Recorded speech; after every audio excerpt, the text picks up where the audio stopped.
Hello, I'm Matthew Malcolm with Pacific Nut Producer Magazine, reporting to you from the annual conference of American Pistachio Growers this year here in Monterey. And guess who's back with us this year is world-renowned economist Marci Rossell. Wanted to talk with you about your presentation today. Economics is always a really important thing for farmers, as far as especially being able to remain sustainable economically.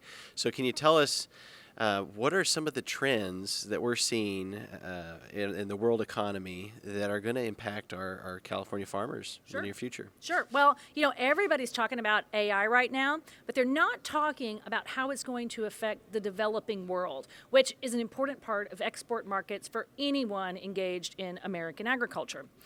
AI stands to lift the healthcare systems, the education systems, and ultimately the incomes and the standard of living of people all around the globe.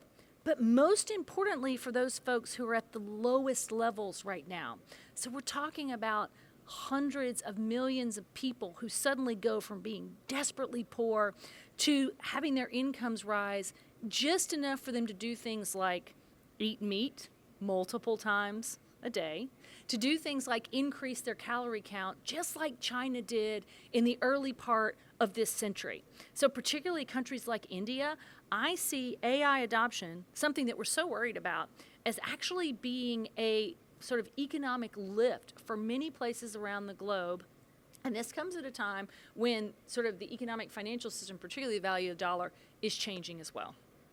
And that being said, pistachios, for example, we're talking about today, heavily rely on exports. And that's where the growth is, the demand. You mentioned today that we're seeing the value of the dollar as far as world currency changing in the near future. And how will that impact our export markets? Sure. Well, AI is the long-term trend, but interest rates are the short-term trend. And as the Federal Reserve moves into 2024, inflation has come down close to their target, which means it'll probably be 2% in the end of this quarter, which means in the second or third quarter of 2024, the Federal Reserve begins to lower interest rates. The dollar will weaken as a result. So it's setting up 2024 to be a really strong year for exports, built not just on the incomes of countries, but also against this competitive advantage that U.S. ag gets whenever the value of the dollar declines. Thank you for taking the time to be here with us, and it sounds like we might even see you next year at the conference. So read more about these things in Pacific Nut Producer Magazine. I'm Matthew Malcolm, CaliforniaAgNet.com.